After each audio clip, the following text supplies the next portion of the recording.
ನೋಡಿ ಫ್ರೆಂಡ್ಸ್, ನಮ್ಮ ತೋಟದಲ್ಲಿ ಇವತ್ತು ಈರುಳ್ಳಿ ಕೀಳ್ತಾ ಇದ್ದಾರೆ ನಮ್ಮ ಮಕ್ಕಳು. ಇವತ್ತು ಸ್ಕೂಲ್ ರಜೆ ಇರೋದ್ರಿಂದ ಈರುಳ್ಳಿ ಕೀಳ್ತಾ ಇದ್ದಾರೆ. ನೋಡಿ ಹೆಂಗೆ ಕೀಳ್ತಾ ಇದ್ದಾರೆ.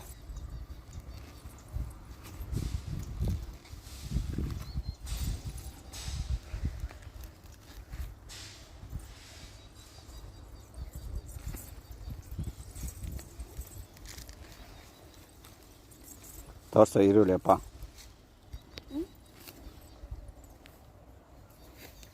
ನೋಡಿ ನಮ್ಮ ತೋಟದಲ್ಲಿ ಆರ್ಗ್ಯಾನಿಕ್ ಆಗಿ ಬೆಳೆದಿರೋ ಈರುಳ್ಳಿ ನೋಡಿ ಎಷ್ಟು ದಪ್ಪ ಇದೆ.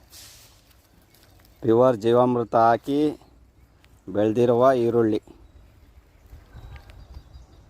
ಇವಳು ನನ್ನ ಮಗಳು, ಚಿಕ್ಕ ಮಗಳು ಧೃತಿಕಾ.